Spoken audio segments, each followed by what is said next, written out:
Good evening, ladies and gentlemen. Welcome to Highland Mystery. Oliver here. A storm rolls over Loch, and a man who wanted to buy the Highlands learns the land does not like being owned. At first, it is only talk in a warm room, the sort of talk that sounds harmless enough when there is whiskey in the glasses and rain waiting over the loch. But in a village like Loch, money is never only money. It is pride, memory, grudges, and the old fear that one day the place will no longer belong to the people who have always belonged to it. Tonight's tale begins with a stranger in clean boots, a croft on the moor, and the kind of proposal that makes polite folk sharpen their voices instead of their knives. Hamish Macbeth, who would rather keep the peace than make a display of himself, finds that peace slipping away long before anyone is found dead. And once the weather closes in, the village has nowhere to put its suspicions except on one another. So, before you get comfortable, please take a moment to like the video and subscribe, but only if you like what I'm doing here. Tell us where you are and what time it is in the comments. Now, turn off the lights and let's get started tonight. Chapter 1. A Visitor with Clean Shoes. By early evening the rain had not yet fallen, but it had made up its mind. The loch lay under a skin of dull pewter light, and the hills beyond had turned the colour of old green bottles. Mist clung in the dips and folds of the road, as if it meant to stay there all night. In Loch, such weather did not excite anyone. It merely altered the pace of life. Doors were shut a bit earlier. Fires were built up. Folk drifted indoors and took their opinions with them. Hamish Macbeth stood in the public bar of the Loch Hotel with the loose patience of a man who wished he was somewhere else. He was too tall for ease, too lean for comfort, and far too well known in the village to disappear into a corner for long. His red hair caught the glow from the lamps. Lugs lay near the hearth, sprawled like an old hearth rug, one blue eye half open in case food should fall from a hand. Somewhere above, near a dark beam where the shadows gathered, Sonsie had installed herself and was watching the room with wild yellow eyes. The hotel bar was warm and smelled of damp wool, beer, and the evening stew. From the kitchen came a richer scent of onions and stock that made Hamish think kindly of Mrs. Patel's lentil soup and unkindly of anything ever served in the police canteen at Strathbane. A local place did not need fine food, he thought. It only needed food that had once been alive and had not since been punished. Nessie Curry stood near the window in her camel hair coat, although she had not yet taken it off. Jessie stood at her elbow like an echo with spectacles. "He has the smile of a man who has priced us by the acre," said Nessie. "By the acre," repeated Jessie. "Hush," said Mrs. Wellington, though with the sort of hush that invited everyone to listen more carefully. The cause of their attention stood at the centre of a loose circle of villagers and seemed to enjoy it. Fergus Kincaid was not a large man, but he had the assurance of one. His hair was neat, his jaw smooth, and his clothes had the expensive plainness of London money trying to look sensible in the Highlands. He wore a weatherproof coat that had plainly seen very little weather. His boots were polished brown and narrow in the toe, the sort made for stepping out of cars rather than walking fields. Mr. Halberton Smythe had not come down from Tommel Castle, but Priscilla had, and she was standing at the far end of the room with a glass in one hand, cool and fair and remote as a piece of winter moonlight. She was listening, without seeming to. Fergus had already looked her way more than once, and Hamish did not care for it. He would not have admitted, even to himself, whether this was jealousy or simple distrust. With Hamish, the two sometimes arrived together and wore the same coat. Kincaid was saying, "You must try to see the larger opportunity. Heritage lodges, tastefully done, sympathetic materials, an income stream for the area. Visitors want authenticity now. They want the real Highlands." "The real Highlands?" said Archie MacLean from beside the bar. "And what would that be when it's at home?" Kincaid gave him the smile he had probably practiced in boardrooms. "A living landscape," he said. "Not a museum. Not land sitting idle because of sentiment." There was a small silence after that. In Loch, silence was seldom empty. It was often full of people deciding whether they had just been insulted. Callum MacIver, broad-shouldered and already red about the neck, shifted his pint from one hand to the other. "Idle," he said. "A croft's no idle because it doesna suit a brochure." Kincaid spread his hands. Come now. No offence meant. But surely everyone understands that romance does not pay for roof repairs. Quaint poverty may please tourists, but it is hardly a business model. Nessie Curry drew in breath as if a medical event had occurred. Quaint poverty, she said. Quaint poverty, said Jessie. Hamish moved before the words could grow claws. He did not so much step into the circle as drift there. His long body slack with apparent laziness, his face mild. "Mr. Kincaid," he said in his soft Highland lilt. "You'll maybe find folk here ken the value of a roof without needing it explained." Kincaid turned to him and brightened in the way certain outsiders did when they discovered the local policeman looked more like a lanky fisherman than authority. "Constable Macbeth, is it?" "I'm delighted. I was told you were the man to speak to. Practical. Sensible." Hamish gave him a lazy look. "Was that so?" "Indeed. A development like this needs community confidence. I'm all for cooperation." "Aye," said Hamish. "And the village is rare good at forming opinions." A few people laughed into their glasses. Kincaid seemed to mistake this for support. He leaned closer, lowering his voice while managing to let everyone hear him. There is always resistance at first. Emotion, habit, a fear of change. But once people see the figures, they become reasonable. Priscilla lifted her eyes at that and said coolly, "What a comfort it must be to live in a world where everyone becomes reasonable on command." Kincaid smiled at her too long. "My experience has been encouraging." "Then your experience is unlike mine," said Priscilla. Hamish felt better after that, though he told himself it was only because she had cut the fellow neatly. Lugs rose, stretched, and wandered over with a dog's lack of ceremony. He pressed his head against Kincaid's expensive trouser leg and leaned there with slow confidence, as if testing the cloth for quality. Kincaid stiffened. "Good Lord! Does it bite?" "Only when disappointed," said Hamish. There was a sharper burst of laughter, this time impossible to mistake. Kincaid stepped back and brushed at his trousers. As he did so, Hamish's eye fell to the edge of one boot. It was no more than a smear. A dull blue-grey along the welt and the lower heel. Not village mud, not the usual peat-brown muck from the road. It looked sticky, heavy, close-packed. Clay of some kind. Hamish let his gaze slide away, as if he had noticed nothing. Mrs. Patel came in then with a tray from the kitchen, doing a kindness for the hotel staff who were run off their feet. She had little cheese scones arranged in careful rows. Angela Brodie, who had arrived moments earlier with Dr. Brodie, took one and bit into it bravely. "They're not mine," she said at once to Hamish, seeing him glance over. "I know what you're thinking." "I was thinking nothing at all," said Hamish. "Then you should start. It's dangerous at your age." Dr. Brodie snorted. "Hamish only thinks when a corpse forces him to." "It's the village that does the thinking for him," said Angela pleasantly. "He only sorts it afterwards." That was near enough true. At the far end of the bar, Fergus Kincaid had drawn Mr. Patel and the local councillor into talk about access roads and planning schedules. He spoke quickly. He did not listen. Each sentence had the snap of a contract being laid on a table. Hamish watched the faces around him instead. Mrs. Wellington looked troubled. Callum McIver looked murderous in a very ordinary Highland way, which meant he looked as if he wished to go home and say something bitter to a sheep. Nessie and Jessie looked delighted by the prospect of disapproval. Priscilla looked bored, which in her case meant only that she had seen through him at once. Hamish drifted nearer the fire and crouched to rub lugs behind one ear. The dog sighed and settled again. Above them, Sonsie shifted along the beam and then went still. She had flattened herself in that fierce way of hers. Not frightened, but alert. Hamish rose and wandered back toward Kincaid just as the man was accepting a whiskey he had not earned. "You've been out walking?" Hamish asked lightly. Kincaid glanced down. "Walking?" "Your boot. There." Kincaid followed his look and gave a short laugh. "Oh, that. Only from the car.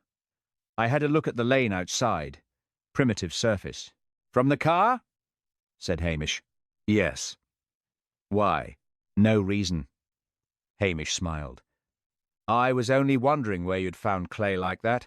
Kincaid's face altered for a fraction of a second. It was not enough to call surprise. It was more the look of a man annoyed that the furniture had spoken. "I've no idea. I'm sure mud is mud, in most places, said Hamish. Before Kincaid could answer, Nessie Curry sailed up as if moved on rails. We were just saying, Mr. Kincaid, that Morag MacIver will never sell that croft of hers. Never in this world. Never in this world, echoed Jessie. Kincaid took a patient breath. Everyone has a price. Nessie's spectacles flashed. That is the sort of remark that gets remembered. And repeated, said Jessie. Hamish saw the annoyance come back into Kincaid's face. Sharper now. There it was at last. Not charm, not confidence, contempt. The man had come to the Highlands imagining scenery, but had found people instead, and he did not much care for the inconvenience. Outside, a first drop of rain struck the window, hard enough to sound like a thrown pebble. Then another, then a scatter. The room quieted for a moment, as everyone heard the weather begin in earnest. Kincaid set down his glass. I have an early start, he said. I mean to visit the MacIver place tomorrow and settle matters. Callum took one pace forward. Hamish moved just enough to prevent a second. I wouldna advise settling anything in this weather, said Hamish. Kincaid gave him a smile that had lost all warmth. Constable, with respect, this village has confused delay with dignity. Some of us prefer results. His voice was smooth, but the words lay in the room like a slapped face. Hamish felt his own voice grow quieter. Aye, he said. And some of us prefer to keep our footing on strange ground. For a moment Kincaid looked at him, measuring him again. This time he did not seem to find what he expected. Then he smiled, gave a careless nod to the room, and went out into the fresh rain. The bar breathed again after the door shut. Nessie Curry turned at once. A bad one, she pronounced. A bad one, said Jessie. Priscilla came over then, setting down her glass. You saw something, she said to Hamish. He looked innocent. Did I? You always look most vacant when you have. Hamish grinned, despite himself. Only clay on a boot? Priscilla glanced toward the door. From where? That, said Hamish, is what I'd like to know. Outside, the rain thickened across the loch. Far up on the moor, beyond the village lights, a peat fire would be smoking low in some croft kitchen while the track behind it turned dark and slick under the storm. Hamish did not know it yet, but before another dawn had passed, that patch of blue-grey clay would matter more than any word Fergus Kincaid had spoken. And somewhere in the village, someone had already begun to worry. Chapter 2. Plans, Promises, and Peat Smoke. By the following morning, the weather had turned from threat to fact. Rain swept in over the loch in long grey sheets, and the hills had drawn closer, as if the storm had pushed the whole of Sutherland down upon Lochdu. The police station windows were blurred with water. Outside, the road shone black and empty. Inside, the stove gave off a dry, grudging heat. Lugs lay by it, stretched on his side, and pretending not to hear Hamish move about. Sonsie sat on the sill for a while, tail wrapped about her feet, her wild yellow eyes fixed on the wet world beyond the glass. Then she vanished without sound. Hamish poured tea into a mug and looked without enthusiasm at a stale bap left from the day before. He ate half of it and thought with resentment of the grey stew at Strathbane Canteen. There were forms on his desk, a damp cap on the peg, and the faint smell of dog, wet wool, and old paper. It was, to Hamish's mind, near perfect. Then the telephone rang. He lifted it with the expression of a man opening a bill. Hamish Macbeth. A clipped voice said, Constable Macbeth, message from headquarters. Senior officers are reviewing district appointments. Your name is under consideration for promotion. You are to make yourself available later this week. Hamish shut his eyes. Promotion to what? Details will follow. There was a click. The line went dead. Hamish stood still for a moment, with the receiver in his hand. Promotion. The word had the effect of a bad smell. Promotion meant Strathbane, or worse. An office. A necktie. Endless meetings with men who liked the sound of their own voices. It meant leaving Lochdu. Leaving the loch, and the hills, and the small station, and the animals, and all the people who drove him daft, and yet made up the map of his life. Lugs opened one eye. Don't look at me like that, Hamish said. It's no my fault. The dog yawned and went back to sleep. There came a rap at the door. Mrs. Wellington entered in a mackintosh, carrying the weather with her. I'm sorry to disturb you, Hamish, she said, but there's been trouble up at Morag McIvor's place. Word came down by Archie. That developer fellow has been up there already, and Morag is fair raging. Was he threatening her? Mrs. Wellington drew herself up. He was polite in the way that leaves a bruise. Hamish reached for his waterproof. I'll go up. Mrs. Wellington lowered her voice. Nessie says he means to buy half the moor and fill it with rich folk in knitwear. Nessie says a lot. Aye, said Mrs. Wellington. That doesn't mean she's wrong. The road up toward Morag McIvor's croft was little more than a strip of wet ribbon laid across the moor. Hamish drove as far as the police Land Rover would tolerate and then went on partly by foot when the track narrowed and filled with ruts. The wind drove rain into his face. Heather bowed under it. Water ran bright and fast in the burns. Now and then the loch showed below, a flat iron colour under the cloud, then vanished again behind folds of mist. Morag's croft stood on a rise above the road, squat and stubborn, with a byre to one side and peat smoke curling low from the chimney. It was the sort of place that had never pretended to charm anyone. It had simply endured. The roof slates shifted a little in the wind. The hens were confined and offended by it. A collie barked once from somewhere behind the shed and then thought better of wasting breath. Morag McIvor opened the door before Hamish had quite reached it. She was a spare old woman with strong wrists, a lined face, and eyes that saw straight through foolishness. She wore a dark cardigan and had flour on one hand, though whether from baking or battle Hamish could not tell. He's come to make me miserable, she said without preamble. If you're here to tell me to be civil, you can go right back down the hill. I'm only here to stop anyone killing anyone before lunch, said Hamish. That won him half an inch of tolerance. She stood aside. The croft kitchen was warm enough to make the storm outside seem like rumour. Peat smouldered in the grate. A black kettle muttered on the hob. There was soup in a pot and fresh bannocks under a cloth. Hamish breathed in and felt immediately more human. You'll have tea, said Morag. It was not a question. Hamish sat at the scrub table while she poured it out. The tea was strong, hot, and honest. She cut him a thick wedge of bannock and put it down with the air of someone settling an argument. He says it's progress, she said. That's the word of them now. Progress. As if a thing becomes holy once some fool says it in a city accent. What exactly did he want? The croft. The land behind it. Access over the old ground. He waved papers at me and talked of lodges and heritage. Heritage, mind you. From a man that looked at my byre like it smelt personal. Hamish ate a piece of bannock and let her go on. He said I'd be well paid. I told him my family had buried too many folk in this ground to sell it for decking and parking places. That sounded like Morag. Before Hamish could answer, a motor engine whined outside. It stopped too near the house, as outsiders often stopped too near things that were not theirs. Morag's mouth thinned. He's back. Fergus Kincaid came in wearing a fine waterproof and the look of a man determined to remain reasonable in the face of native backwardness. He removed his gloves slowly when he saw Hamish. Constable. You do move quickly. I try no, to let the rain get ahead of me, said Hamish. Kincaid gave Morag a professional smile. Mrs. McIvor, I hope we can continue this in a calmer spirit.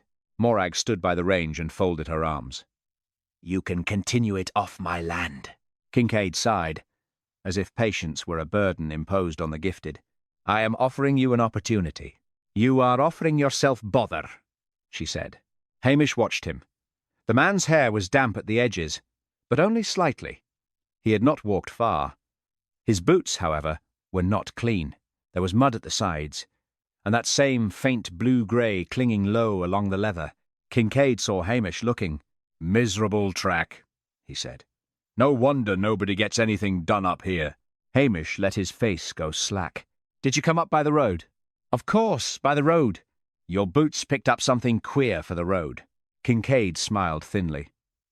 Mud, Constable. Scotland is full of it. Morag snorted. There's mud, and there's where you've been mud. He ignored her and turned back to Hamish. I have done nothing improper. I merely explained the consequences of refusing sensible development. What consequences? Asked Hamish. Kincaid shrugged. That isolated properties often find themselves isolated. Roads neglected, services delayed, the usual realities. Morag took one step forward. You listened to him. There's your gentleman. Hamish's voice remained mild. Mr. Kincaid, you'll maybe take care how you put things. Kincaid looked at him, and the polish slipped. I am tired of this sentimental theatre. The Highlands cannot survive on nostalgia and boiled soup. Morag drew breath to answer, but Hamish spoke first. It's done a fair job of surviving without your help so far. There was a small pause. Rain beat at the window. The kettle clicked and muttered on the hob. Kincaid gave a little laugh and recovered his civil tone. I see I am outnumbered. Very well. I will return when tempers are less local.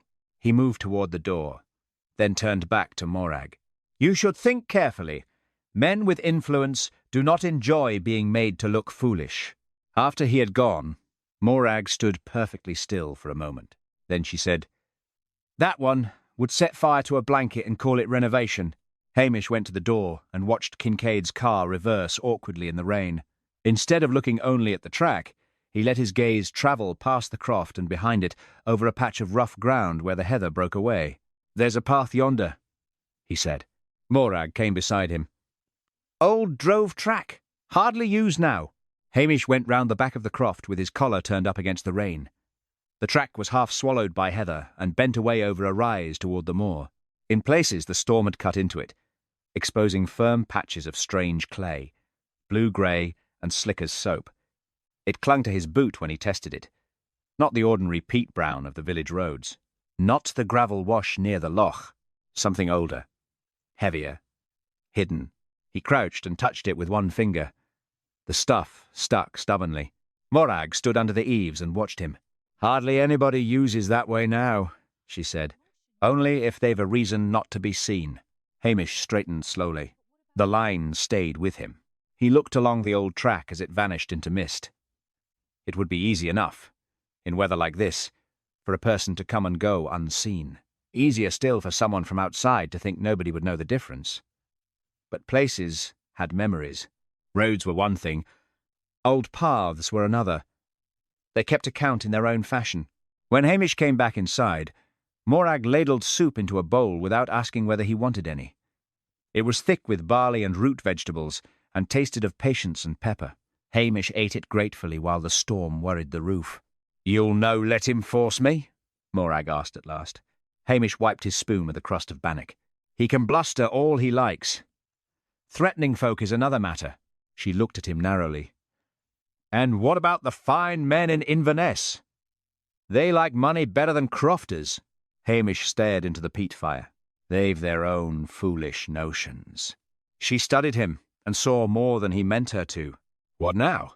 "There's talk," he said reluctantly. "Promotion." Morag gave a short bark of contempt. "Promotion? To take you away from the only place you're any use?" "That's near enough what I thought." "You tell them no." "It's no always that simple." "It is if you mean it." Hamish smiled despite himself. "I'll remember that." When he left the croft, the day had darkened, though it was not yet afternoon. The smoke from the chimney blew low and flat. The old drove track lay behind the house like a half-kept secret. Down below, the loch had vanished into rain. As Hamish started back toward the Land Rover, he looked once over his shoulder and saw, near the bend of the hidden track, a figure moving briefly through the mist. Then it was gone. Chapter 3. The storm's quiet gift. The storm spent itself in the night and left behind a damp, exhausted dawn. Mist lay thick over the loch and spread low across the fields, making the village seem to float in strips and patches. Water dripped from every gutter in Lochdu. The road shone like slate. Burns ran quick and brown where they crossed the land, and the hills had withdrawn behind a grey veil as if they had no wish to be examined too closely. Hamish was halfway through a mug of tea when there came a pounding at the station door. Lugs did not trouble to rise. He only lifted his head from the mat and gave one warning woof, then settled again with the philosophy of a creature who believed all callers should be received by somebody else.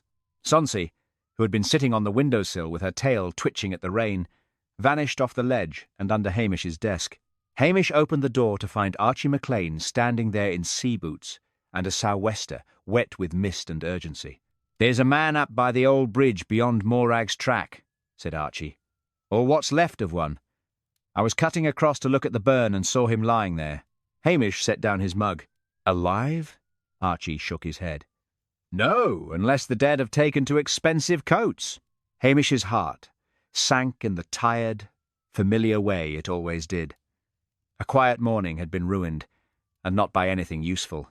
He took his waterproof from the peg and whistled for lugs. The dog got up with a groan and shook himself mightily, though he had not been wet to begin with.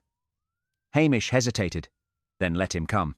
There were times when the dog was company, and times when he was an obstacle, but Hamish was not in the mood to choose correctly. Sonsie remained under the desk, her fierce yellow eyes narrowed. She had evidently decided that corpses were outdoor business.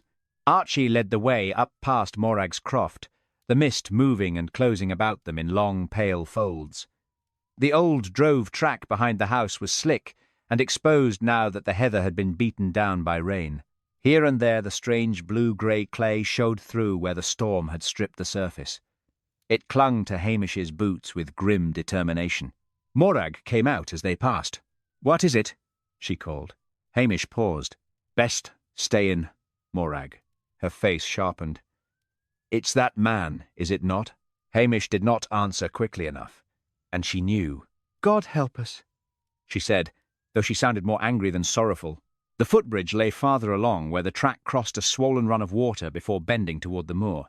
It was a small thing, only planks and rails thrown over a burn that in dry weather would hardly deserve the name. But the storm had turned the burn quick and noisy. Water battered the stones below and ran white where it caught on broken branches. Fergus Kincaid lay on the far bank, one arm at an odd angle beneath him, his head turned away, his coat dark with wet. There was no theatricality in death when weather had got at it, only a dreadful stillness. Even in that misty half-light he seemed already less a man than an inconvenience left by the storm.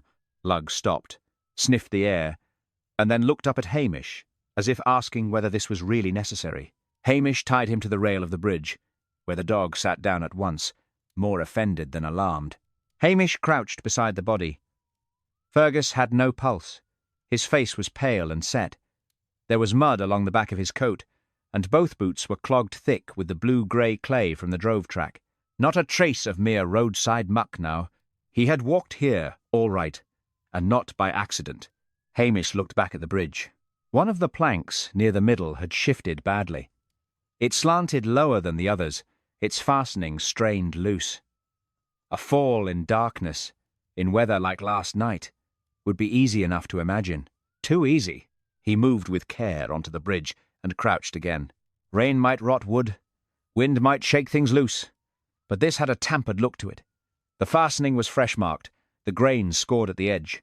Someone had handled it recently. Someone with a tool, or at least with time and purpose. His eye caught another detail. On the rail, waist-high, there was a narrow, clean scrape against the damp wood, a pale mark where the wet grime had been rubbed away. It was too straight to be natural. Something had struck there, or been steadied against it. Something heavy. He stood back and let the scene settle into place in his mind. From behind him, Archie said, "Did he slip?" "Maybe," said Hamish. Archie sniffed. "That's no an answer. It's the only one I've got so far." Hamish looked around. The mist muffled distance. Morag's croft was hidden now. The track behind them was no more than a slick ribbon through heather and stone. There were no witnesses here except the weather, and the weather was notorious for poor statements.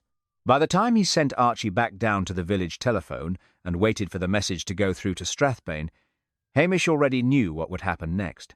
Blair would come raging up the road like judgment in a cheap suit, and the peace of Lochdew would not improve. It did not take long. An hour later, when the mist had lifted just enough to reveal the miserable state of the track, a car laboured up toward the croft in low gear and stopped at an angle that suggested its driver thought all rural ground personally insulting. Detective Chief Inspector Blair got out first, breathing hard, his coat straining, a cigarette already in one hand, though the damp kept killing the end of it. He had brought a constable with him and an expression that managed to combine bad temper with self-pity. "Where is he?" he barked. "By the bridge," said Hamish. Blair stared round the moor as if he expected a proper crime scene to have the decency to come indoors. What was he doing out here in the middle of nowhere? Lying dead. Mostly. Blair glared. "You think you're funny, Macbeth?" "No particular effort." Blair stamped toward the footbridge, slipped slightly, recovered, and then pretended the movement had been intentional. By the time he reached the body, his breathing had grown louder than the burn. He looked down at Fergus Kincaid and swore under his breath. "I know him," he said. "Developer. Important man. Connections." He shot Hamish a suspicious look. "What have you done? Him?" "Nothing." Blair bent, puffing, then straightened again almost at once. He did not care for mud, weather, or bending. "Looks like an accident," he said. "Bridge loose. Dark night. Too much drink, maybe." "Heed enemies," said Hamish. "In Scotland?" "A man talks about development, and half the county calls it murder." "Aye," said Hamish mildly. "And sometimes they're right." Blair rounded on him. "You'll keep your village fantasies to yourself." "I'll no have you stirring up a pack of half-wit crofters because some fool outsider fell into a burn." Hamish's temper moved a notch. His voice softened. "He didna fall into the burn. He's on the bank, and the plank there didna work itself loose last night." Blair followed the direction of his gaze and squinted at the bridge. "Rotten wood." "It's freshly marked." Blair tramped onto the bridge to inspect it. The plank shifted under him and he swore again, louder this time. Hamish heard the constable behind him suppress a cough that might have been a laugh. Blair pointed a thick finger at the rail. "What's that, then?" "A scrape," said Hamish. "Clean. Something hit or rubbed against it after the rain started." Blair sniffed the air suspiciously, and then looked down at Fergus's boots. "Clay. Mud is clay. No, that stuff." Hamish moved closer and indicated the soles. "Blue-grey. Same as the drove track behind Morag McIver's croft. It's no village road dirt. He came that way." Blair's piggy eyes narrowed. "And how do you know that?" "Because I've eyes." Blair took a drag on his cigarette, found it had gone out again, and flung it in disgust into the wet heather. "Who's your likely suspect?" he demanded. "Come on, Macbeth. You'll have one. You always do. Some local idiot who threatened him over land?" Hamish thought of Callum McIver, red in the face at the hotel bar. Thought of Morag standing in her kitchen with flour on one hand and stubbornness in every line of her body. Thought of Kincaid's own careless malice. "There are several folk who disliked him," he said. "Name us." "I'll get them." Blair gave a nasty smile. "I dare say you will. And this time you'll let real police handle it." Hamish said nothing. There was seldom profit in arguing too soon with Blair. Better to let the man exhaust himself on certainty. The constable from Strathbane came nearer and murmured, "Sir, there's marks in the clay there as well." Hamish glanced down the track. The rain had softened most impressions, but not all. Here and there on the blue-grey patches the ground held vague disturbances, blurred edges, partial heels. Nothing fit to swear by. Not yet. Still, it suggested movement beyond Kincaid's last walk. A meeting. A struggle. Perhaps someone pausing where one should not pause. Blair shouted for photographs, for statements, for transport, for something hot to drink. Morag, hearing the commotion, sent down tea in a flask by a neighbour's boy, which Blair accepted without gratitude and called filthy while drinking half of it. By noon the news had reached the village. Hamish knew it before he heard it. One could feel gossip moving in Lochdu the way one felt weather cross the loch. By the time he came down from the moor, Mrs. Patel would have heard, the Curry sisters would be improving it, and Mrs. Wellington would be trying to restore proportion without any great hope of success. As Hamish stood once more by the bridge, looking at the shifted plank and the grey clay on the dead man's boots, Blair clapped a damp hand on his shoulder. "You're no to go blundering about on your own," he said. "This is mine now." Hamish looked at him. "Aye. And if Inverness is truly thinking of promoting you, one more mistake will finish that. Mind yourself." There it was again. Promotion. The threat wrapped as favour. Hamish watched Blair slog back toward the track, roaring for someone to mind the camera case. Then he looked once more at the rail, at the scrape, at the clay, at the old drove path disappearing into the fog. If it was an accident, it was a very tidy one, and Hamish had never trusted tidy answers on Highland ground. Chapter 4. Canteen Stew and Real Soup. By afternoon the rain had settled into a mean, persistent drizzle that seemed designed less to soak than to discourage.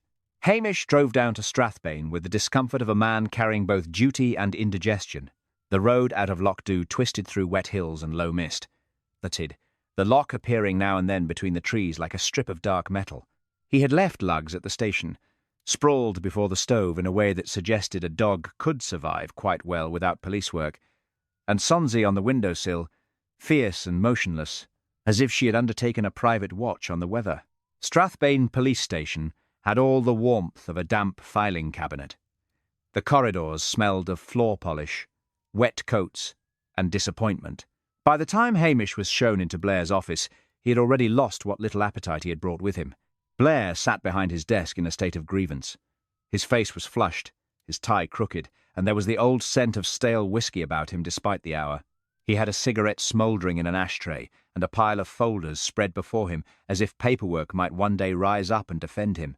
"Macbeth," he barked, as though Hamish had arrived late to his own execution. "Sit down." Hamish sat. Blair slapped a hand on one of the folders. "This Kincaid business has brought attention from above." "I can well believe it," said Hamish. "Don't get clever with me." The man had business interests, important connections, money, counsellors, planning men. Folk in Inverness are asking questions. "Aye, that'll be a novelty," Blair glowered. "You think this is a joke?" Blair leaned forward. "Good, because I'll tell you what it is. It's a chance for you to ruin yourself proper. One wrong step, one piece of your Highland foolery, and you'll be back directing traffic in a village that smells of sheep for the rest of your life." Hamish looked at him mildly. "That sounds near enough like home." For a moment, Blair seemed to forget which insult he had intended to use next. The door opened and a younger constable came in with a sheaf of notes. Blair snatched them, glanced through them, and swore. "No clear witness. No proper timeline. A dead developer on a rotten bridge and half the village wanting him gone. It stinks of local grievance." "It may smell of more than one thing," said Hamish. Blair ignored that. "We've got records of objections to the development, formal complaints, petitions, nasty letters. Your precious villagers have been busy. That doesn't make them killers. It makes them inconvenient." Blair rummaged further through the papers and pulled out a typed sheet. "And Kincaid had a meeting last night." Hamish sat up a fraction. "With who?" "Marked only as confidential. Late evening, no name, no place given." Blair read with visible irritation. "Scheduled after dinner. Related to planning issues and reputational risk." Hamish let that settle. Kincaid had gone up the drove track in storm weather to meet someone in secret. Not a social call, then. Not a casual stroll. Something was wrong in the lodge's scheme, and both men had known it. Blair tossed the paper onto the desk. He was carrying copies of planning objections as well. Thick file. Missing now. Missing? Aye, missing. Which means someone took it, or he left it elsewhere. And before you start, I know what missing means. Hamish did not say anything. Blair was perfectly capable of taking offence without assistance. The younger constable spoke up. "Sir, hotel staff say Kincaid had been in a temper all afternoon. Kept making calls. Said somebody was trying to ruin him." Blair rounded on Hamish at once. "There you are. Blackmail. Threats. Money. It'll turn out to be one of these Crofter lads or some counsellor with dirty fingers." "Or the man he went to meet," said Hamish. Blair gave a contemptuous grunt. "That's what I said. It was not." But there was no point in troubling the record. By the time Blair had finished roaring through statements and assigning importance to himself, it was late enough for the canteen to be open. He insisted Hamish stay and eat while they discussed strategy, a phrase Blair used when he meant issuing orders in a room with witnesses. The canteen stew arrived in a bowl of such depressing grey that Hamish briefly wondered whether some of the office carpet had been boiled into it. Potatoes floated in it in a spirit of surrender. Meat, if that was what it was. had the texture of an old grievance. Blair ate with noisy purpose and complained all the while. "I don't know how you stand it up there," he said around a mouthful. "Mud, gossips, old women, dogs, underfoot." Hamish looked into his spoon. "Practice!" Blair stabbed at the stew. "Mark me, Macbeth. These village cases are bad for discipline. You get too close. You start thinking their troubles matter." "They do matter," said Hamish quietly. Blair snorted. "To them, not to the law." Hamish put down his spoon. He had lost the will to go on. The stew had not helped. When he finally got away, dusk was already drawing in. The rain had eased, but the whole landscape looked wrung out and weary. He drove back toward Lochs with a taste of canteen grease still in his mouth and Blair's bluster ringing in his ears. By the time he reached the village, lamps were going on behind curtains, and smoke lay low over the roofs. He stopped first at the station. Lugs greeted him by lifting his head and thumping his tail twice without otherwise disturbing himself. Sonsie appeared from nowhere, sprang lightly onto the desk, and sniffed Hamish's sleeve as if to confirm that Strathbane remained beneath contempt. "You're right," Hamish told her. "I should never have left." There was a knock at the door. It was Callum McIver, looking raw and uncertain. "My mother says if you've been forced to eat town food, you're to come up and mend the damage." Hamish blinked. "Did she now?" Callum gave the faintest hint of a smile. "Aye. She said no man can think straight after police stew." That sounded exactly like Morag. The croft felt even warmer that evening. Peat smoke hung low in the kitchen. A lamp had been lit against the dark. Rain tapped softly at the panes. Morag had made soup again, this time with leeks and barley, and there was a cold joint on the table with oatcakes and a slab of cheese. The contrast with Strathbane was so great, Hamish felt almost emotional about it, though he would have denied this under torture. "Sit down," said Morag. "You look as if you've been argued at." "I have." "Then eat first, and speak after." Callum sat by the fire, his boots drying near the hearth. Hamish noticed them at once. Thick country boots, well worn, with peat-brown muck still crusted around the soles and edges. No blue-grey clay. None at all. Hamish sat and took the bowl Morag put in front of him. "Blair's after Callum," she said flatly. "Blair's after noise," said Hamish. "It saves him thought." Callum stared into the fire. "Folk are saying I rode with Kincaid in the hotel." "Which I did," Morag snapped. "There's half the village rode with him." "Aye," said Hamish. "And Rowan's no murder." Callum looked up. "You believe that?" Hamish tore a piece of oatcake.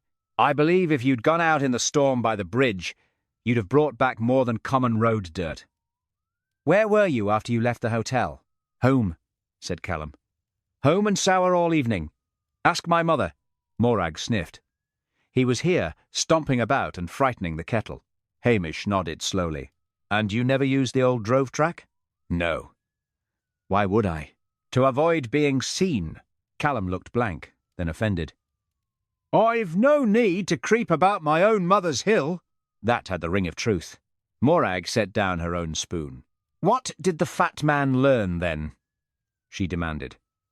"Anything useful amongst all the shouting?" Hamish told them about the confidential meeting and the missing file of objections. Morag's eyes narrowed. Callum sat forward. "So Kincaid was to meet someone that night?" said Callum. "About the lodge plan?" "Looks that way." Morag wiped her hands on her apron. A hard, practical gesture. Then it was no me, he feared. It was someone nearer the money. Hamish thought so too. He finished the soup in companionable quiet. The kitchen had the honest clutter of lived-in places.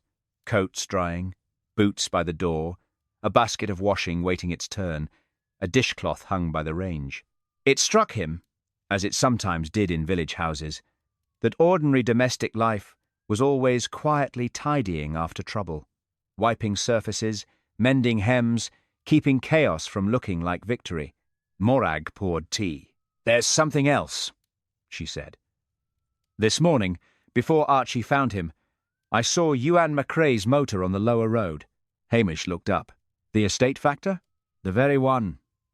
Too early for social calls and too late for church. He didna stop here, but he came from the direction of the hotel road. Callum frowned. Macrae's always about where money is, Morag went on. And yesterday, after Kincaid left, I found tyre marks near the turning, as if someone had gone up and back in a hurry. Hamish let the thought turn over. Ewan Macrae. Smooth, careful, useful to everyone, and therefore possibly loyal to nobody. An estate factor would know land, access, titles, objections. He would also know what could ruin a deal. And one more thing, said Morag. What's that? He asked. Last week, whether the old drove track still held after rain. Hamish's spoon stopped halfway to the bowl. Macrae asked you that? Aye. Casual-like. Men are never so interested in the weather as when they mean something else. The fire settled with a soft collapse in the grate. Outside, the mist had come down again over the moor. Somewhere beyond the window, the hidden track lay slick and waiting in the dark. Hamish put down his spoon. That was the first time all day the case had begun to taste of something other than mud. Chapter 5. Blair's loud certainty. The rain cleared by fits and starts the next morning, leaving the village washed, cold, and watchful. A pale light lay over Loch Dhu, and the loch itself looked flat and secretive under a sky the colour of skimmed milk. Water still dripped from the eaves of cottages. Smoke rose from chimneys in low blue trails, and was caught at once by the wind. The hills beyond the village seemed near enough to touch, and yet entirely unwilling to explain themselves. Hamish stood outside the police station with a mug of tea and looked down the road toward Patel's shop. Folk were already going in and out more briskly than the weather required. That meant only one thing. The news had ripened overnight and was now ready for retail. Behind him, Lugs lay just inside the doorway, sprawled broad and easy on the worn mat, one ear lifted in case Hamish did anything worth joining. Sonsie had taken up position on the windowsill, her fierce yellow eyes following a woman in a purple hat with evident distrust. Hamish took another mouthful of tea and wished, not for the first time, that a case might solve itself quietly while he stayed at home and minded animals. A voice called, "Hamish, have you heard what they're saying now?" It was Mrs. Wellington, carrying a shopping basket and moral concern in equal measure. "I've heard too much already," said Hamish. She came nearer and lowered her voice, though nobody in Loch Dhu ever lowered a voice quite enough. "Nessie says young Callum McIver was seen in a rage after the hotel, and Jessie says he stormed off muttering about teaching that man a lesson." Hamish sighed. "Did he mutter that?" "He may only have looked as if he might," admitted Mrs. Wellington. "But you know how these things gather flesh." "Aye," said Hamish. "And bones and a tartan coat." Mrs. Wellington glanced toward the shop. "You'll stop it, won't you? Morag's had enough without the village deciding things before breakfast." "I'll try." That was when he heard the motor. Blair's car came into the village much too fast, sending up water from the roadside puddles in a manner that would have earned anyone else a public curse from at least 3 windows. It stopped outside the pub with a jerk. Blair got out, breathing hard, and looking already affronted by Highland air. He had a cigarette in one hand, and the expression of a man who considered the whole village personally insolent. Hamish felt his shoulders tighten. Blair saw him at once. "Macbeth! Get over here!" Hamish strolled across the road with a deliberate leisure that always made Blair angrier. "What is it now?" "What is it now?" Blair mocked. "I'll tell you what it is now. I'm taking statements again, and this time I want your precious locals to understand there'll be no hiding behind weather and gossip. I should maybe warn you that threatening folk seldom improves their memory." Blair gave a coarse laugh. "You leave memory to me. I want McIver's boy." Callum had come down from the croft early and was now outside the pub, standing with Archie McLean and 2 fishermen, all 3 of whom looked as if they had been dragged unwillingly into a schoolmaster's office. He was big enough to face down most men, but Blair had a way of using official noise as a weapon. Blair strode over. "Callum McIver," he barked. "You had a row with the deceased. You were heard threatening him. You've no alibi worth a damn beyond your mother. Why should I not arrest you now and save time?" A hush fell over the street. Even the shop door seemed to close more gently. Callum flushed dark red. "I didna kill him," Blair took one heavy step closer. That's so. Then why were you fair foaming at the mouth over him in the hotel? Because he insulted my mother and my home, you great bully. Several heads turned at that. Mrs. Wellington put a hand to her chest. Nessie and Jessie Curry, arriving in perfect time from opposite directions, halted together like birds scenting seed. A bully, breathed Nessie. A great bully, said Jessie. Blair rounded on Callum, delighted at last to have open heat. So the village clod finds a tongue. Did you follow him to the bridge? Did you meet him on the track? Blair jabbed a finger at him. You've the temper. You've the motive. And if you've half the wit folks say you haven't, you'd know that storm would wash half the signs away. Hamish stepped in then. That'll do. Blair turned, incredulous. What did you say? Hamish's face was mild, but there was a hiss beginning to lace his voice. I said that'll do. You can ask questions without making a theatre of it. Blair's eyes grew small and bright. I can conduct an inquiry how I like. Aye, but no in the middle of the street, as if you're baiting a dog. The silence deepened. Blair came close enough for Hamish to smell stale whiskey under the morning cold. Careful, Macbeth. Hamish did not move. When he was angry, his Highland lilt sharpened and his words came softer, not louder. You've no evidence fit to arrest him, he said. Only bluster. And bluster's no a substitute for police work, however often you've tried it. For a second, Hamish thought Blair might actually strike him. But a crowd was the one thing Blair liked more than truth, and he was too vain to risk looking foolish before villagers who already laughed at him behind curtains. Instead, he wheeled back to Callum. Show me your boots. Callum blinked. What? Your boots, you idiot. Callum looked at Hamish once, then bent and tugged 1 foot forward. The boots were heavy, rough leather, still damp from use. Blair stooped with a grunt and swore because his knees objected. Hamish looked too. Peat brown muck, road wash, farm dirt. Ordinary Highland filth in honest shades. Nothing of the blue-grey clay from the old drove track. Blair straightened slowly. Dirty enough, he said. Aye, said Hamish. But no, with the right dirt. Blair glared. Hamish went on in the same quiet tone. The bridge and the drove track hold blue-grey clay. Kincaid's boots were thick with it. Callum's are no. If he'd been up there in the storm, he'd have brought some back. Nessie Curry leaned toward Jessie. The wrong dirt, she said. The very wrong dirt, said Jessie. Hamish filed that away. By supper, half the village would be discussing types of mud as if they were scripture. Blair, unwilling to retreat before an audience, said loudly, He could have cleaned them. Morag's voice came from behind the crowd. With what? A miracle?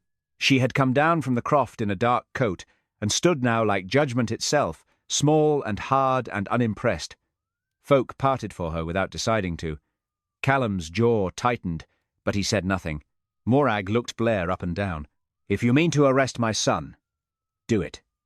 If not, stop shouting at him like a fishwife with a warrant card. A ripple passed through the onlookers. Archie coughed into his hand. Hamish suspected it concealed laughter. Blair drew himself up. I am pursuing every line. Then perhaps try pursuing the truthful ones, said Morag.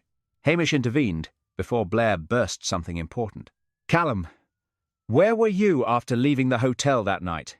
At home, said Callum. Then in the byre for a bit because I was too angry to sit still. Then home again, Morag nodded.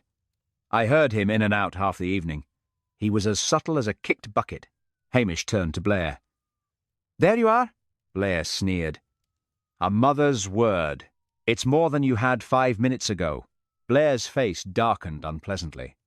Then, perhaps because he sensed the ground slipping under him, he made a show of recovering authority. Very well. I'm not finished with him. He flicked away the end of his cigarette and pointed at the villagers. And as for the rest of you, keep your mouths shut unless you've something useful to say. Nessie Curry drew herself up. In Lochdu, useful is often only clear after it's been repeated. Repeated, said Jessie. Blair gave a strangled noise and marched into the pub in search, Hamish suspected, of either witnesses or whiskey. It was hard to know which he found more nourishing. The crowd began to loosen. Mrs. Wellington murmured to Morag. Archie drifted off toward the harbour.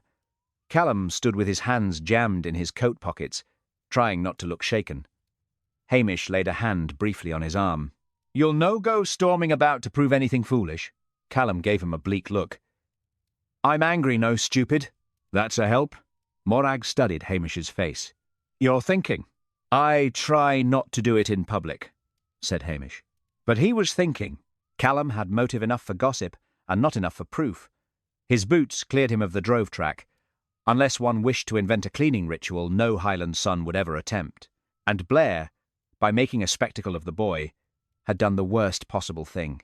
He had given the village a neat suspect before the facts were ready. That was dangerous. A false answer, once loudly spoken, was hard to send back into silence. As Hamish turned toward Patel's shop, where the next wave of rumour would already be forming in the queue, the wind shifted and brought the smell of peat smoke down through the village. Somewhere beneath all the talk, the truth was still sitting quietly in the wrong sort of clay. Chapter 6. The Unofficial Word. By midday, the weather had improved only enough to make people overconfident. The rain had thinned to a fine mist that hung in the village street like breath. The loch gave back a dull white light. The hills were half visible, half gone. Water still clung to the heather on the slopes above Lochs, and every passing motor sent a cold fan of damp from the roadside. It was the sort of day on which folk left home for one small errand, and returned 3 hours later carrying groceries, rumour, and moral certainty. Hamish crossed toward the post office with his hands in his pockets and the look of a man trying not to interfere with human nature. It was difficult work. He had spent the morning at the station pretending to do paperwork while listening to the village digest Callum Macbeth. Each voice that passed the open window had added a little more to the story. By 10 o'clock, Callum had become violent. By 11, he had become secretive. By noon, if Nessie Curry was to be believed, he had almost certainly been seen in 2 places at once, which in Lochs counted less as impossibility than as suspicious energy. Lugs had refused all concern, remaining sprawled by the stove like an old hearthrug with one paw over his nose. Sonsie had appeared briefly on the sill, looked out at the village traffic with her wild yellow eyes, and vanished again as if she had no wish to be linked with public opinion. Inside the post office, there was a queue of damp coats, shopping baskets, and sharpened interest. Mrs. Wellington was buying stamps she did not urgently need. Archie McLean had come for nothing more than tobacco and was still there 10 minutes later, proving that gossip remained the cheapest commodity in the Highlands. The postmistress, Mrs. Todd, stood behind the counter with the attentive expression of a woman who liked being trusted and saw no reason not to share the burden. Mrs. Patel had come in from the shop next door with a paper parcel and stayed at once, which meant the 2 chief arteries of Lochs information had joined for the afternoon. Nessie and Jessie Curry were by the notices board. "He should not have shouted at the poor boy in the street," said Nessie. "In the street," said Jessie. "It makes it look as if there is more to know." "Much more." Hamish joined the back of the queue and waited until Mrs. Wellington turned and saw him. "Ah, Hamish," she said. "Perhaps you can put this nonsense to rest." "That depends which nonsense," said Hamish. "The Macbeth nonsense," said Mrs. Todd from behind the counter, before anyone else could improve it. "People are saying the family's under suspicion." Hamish felt the weight of all the faces shift toward him. He ought to have said nothing. He knew that even as he opened his mouth, formal statements were one thing, village reassurance was another, but Morag had fed him, trusted him, and stood in the street while Blair made a spectacle of her son. Hamish wanted to stop the thing before it turned ugly. "There's no call to be spreading that," he said mildly. "Nobody's to go about saying Morag's family did it." Mrs. Todd nodded at once. "Quite right." Mrs. Wellington looked relieved. Mrs. Patel gave a small grave incline of the head. Archie examined the tobacco rack with sudden concentration. Nessie Curry narrowed her eyes, already taking the sentence apart for future use. Hamish saw that too late. He added, "It's only giving folks something wrong to chew on." "Wrong to chew on," repeated Jessie. Hamish bought 2 stamps he did not need and left in the hope that departure might prevent embroidery. It did not.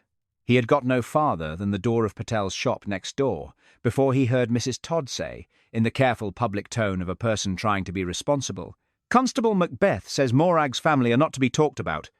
There's suspicion enough already." There it was. Bent, already. Not broken, exactly, but twisted. Hamish paused just outside the door, with his shoulders going stiff. Inside the shop, the smell of flour, soap, oranges, and tea leaves met him with the usual comfort. A crate of cabbages sat by the counter. There were jars of boiled sweets by the till, and a stack of local papers no one asked believed until they suited them. Mrs. Patel came back in behind him a moment later, and her husband, shelving tins, gave Hamish a sympathetic look that suggested the damage had been done and all decent men might now keep their heads down. Callum MacIver came in just then for paraffin and meal. The talk stopped. Not completely. That would have been easier. It only shifted shape, becoming polite in the worst possible way. Mrs. Wellington smiled too quickly. Archie busied himself with a display of biscuits. Mrs. Todd, who had followed through under pretence of buying tea, suddenly looked at labels as if reading for salvation. Nessie and Jessie went still as weather vanes in no wind. Callum noticed at once. One did not have to be clever to feel a room lean away. "What?" he said.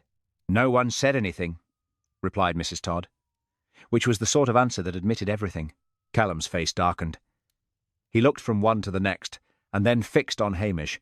"What's happened now?" Hamish stepped toward him. "Nothing worth fretting over." "That means something worth fretting over."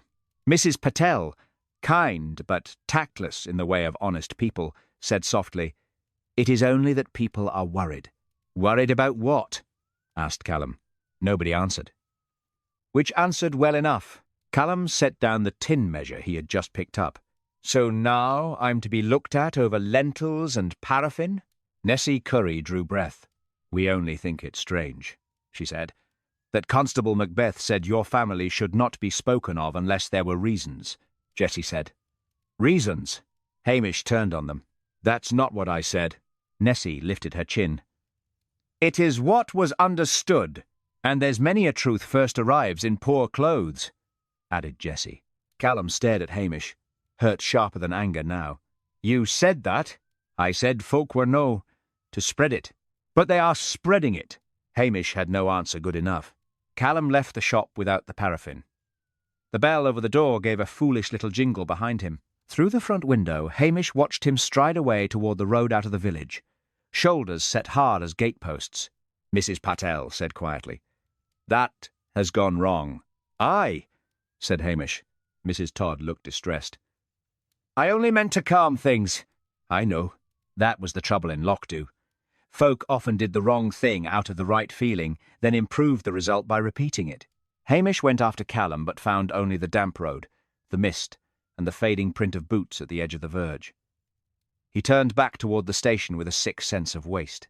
The village had made its little trial, and the verdict would carry faster than any correction. When he reached the station, Lugs was still by the stove, sleeping in a sprawl of complete trust. Sonsie sat on Hamish's desk, fierce and still, as if guarding the papers from stupidity. Hamish stood in the middle of the room and rubbed a hand over his face. Then the telephone rang. He knew before he lifted it who it would be. "Macbeth!" roared Blair. "What in hell do you think you're playing at now?" Hamish held the receiver away a fraction. "What's happened?" "What's happened? You've been interfering with witnesses, that's what." "I've just had word half the village thinks you're shielding the MacIvers. Managing the story, telling folk what to say." Hamish shut his eyes. "I was trying to stop gossip." Blair gave a nasty laugh. "In Lochdu? By speaking to women in a queue? Dear God, Macbeth, promotion is clearly beyond you." The word promotion landed like a slap. "You'll leave the talking to me from now on," Blair went on.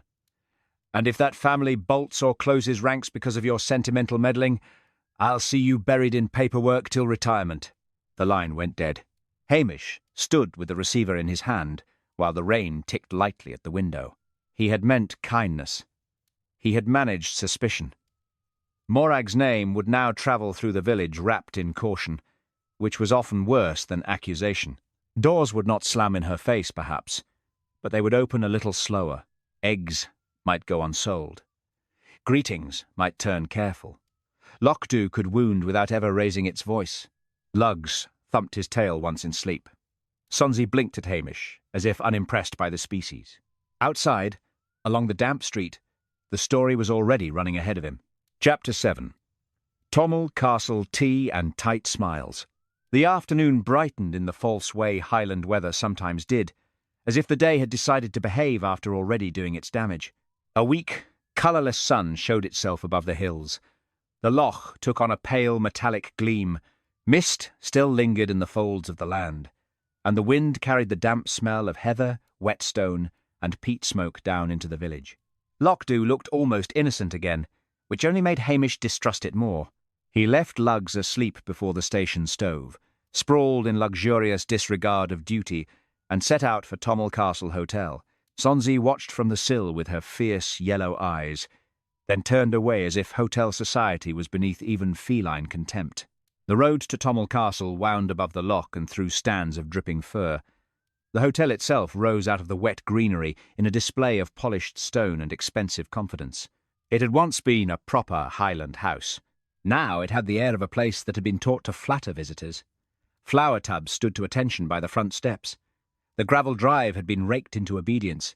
Somewhere inside, silver would already be shining. Hamish went in by the main door and was met at once by warmth, beeswax, and the faint scent of good tea. A fire burned in the lounge. Rugs softened the floor. Lamps made everything look richer than it perhaps was. The Tommel Castle Hotel did not do comfort in the honest croft manner. It did comfort with performance. Priscilla Halberton Smythe was standing by a long window speaking to one of the waitresses. She turned when Hamish came in.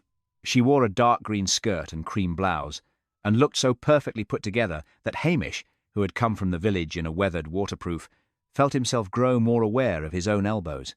"You look damp," she said. "I am damp. That is at least consistent." He grinned. "Are your parents in?" "My mother is upstairs being disappointed in the laundry accounts. My father is pretending not to be alarmed by financiers." "That sounds promising." Priscilla studied him. "You've had a thought?" "I've had several. It's put a strain on me." She almost smiled. "I'll save you from the guests," she said. "The lounge is full of people who believe tea and money improve any subject. They generally worsen most." She led him through to a sitting room off the main hall, where the hotel manager, a pinched man named Mr. Jessup, was supervising a silver stand with the alert misery of one who feared both waste and complaint. Seated nearby was Councillor Peter Moffat, a broad, smooth man with a hearty voice and a neck too comfortable for honesty. Standing with one hand on the mantel was Ewan Macrae, the estate factor. Macrae turned with practised ease. "Constable Macbeth, I expect this is about poor Kincaid." "Poor Kincaid," thought Hamish, was not how the village would have put it. "Aye," he said. "I've a few questions." Jessup immediately began to fret. "I hope there is no suggestion the hotel was in any way." "No," said Hamish. "Not unless your scones are fatal." Angela Brodie, had she been present, might have taken offence at that on behalf of bad baking everywhere. But here it only made Jessup blink nervously. Tea was brought in, though Hamish had not asked for it. Tommel Castle believed in serving things before people knew they wanted them.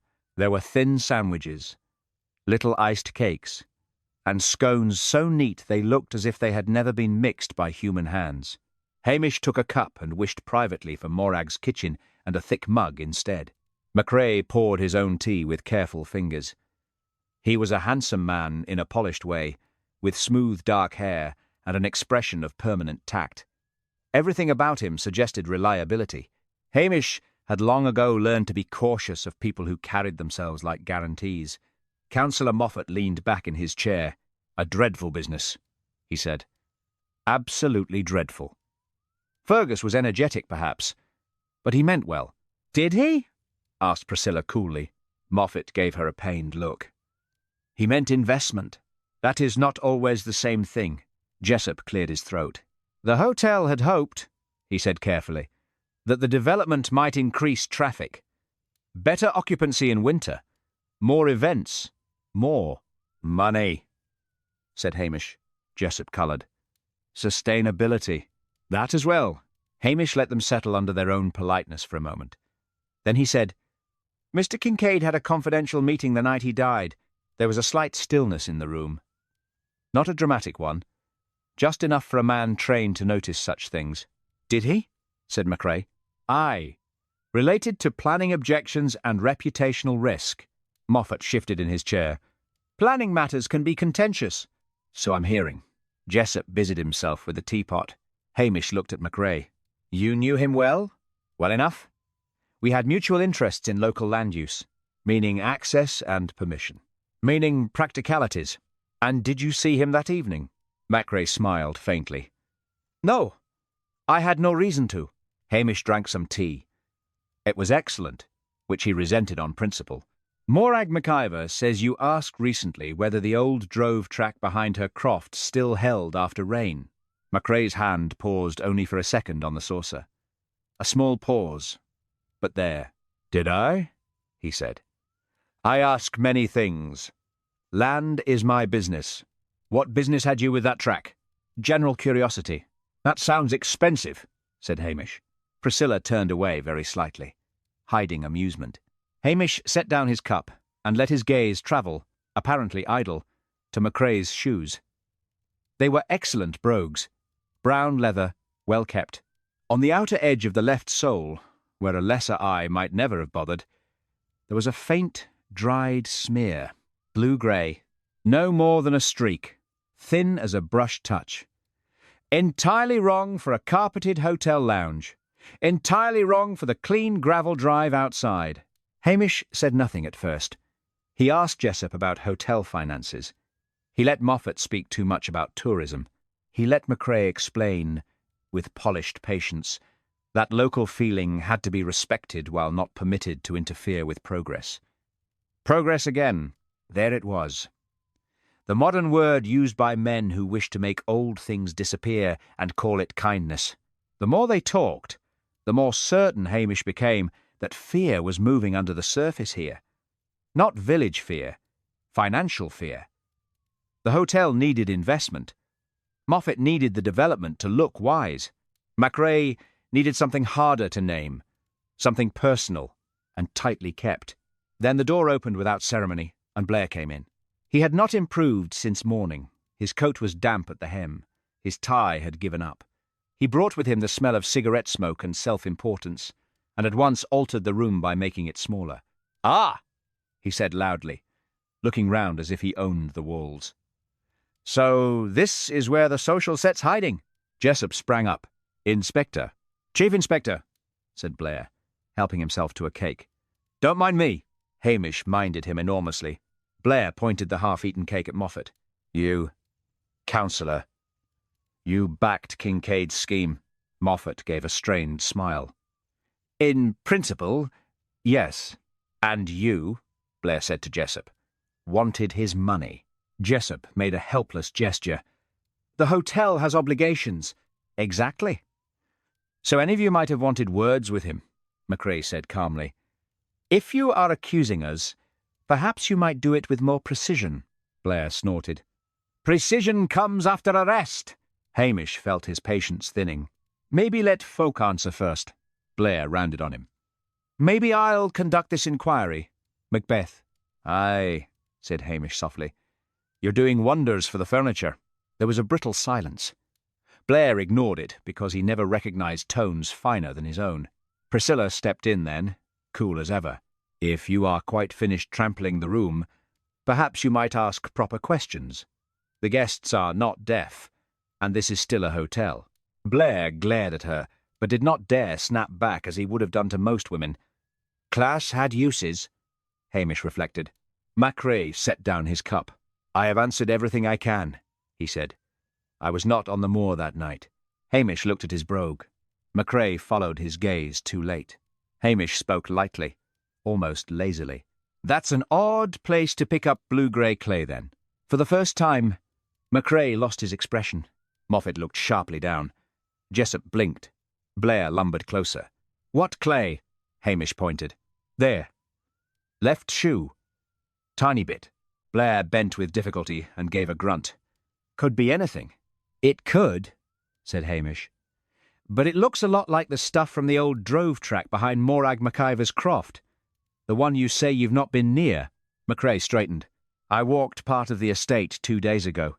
"In hotel brogues?" asked Priscilla. Macrae turned his head toward her, and something cold showed at last beneath the polish. Hamish saw it and stored it away.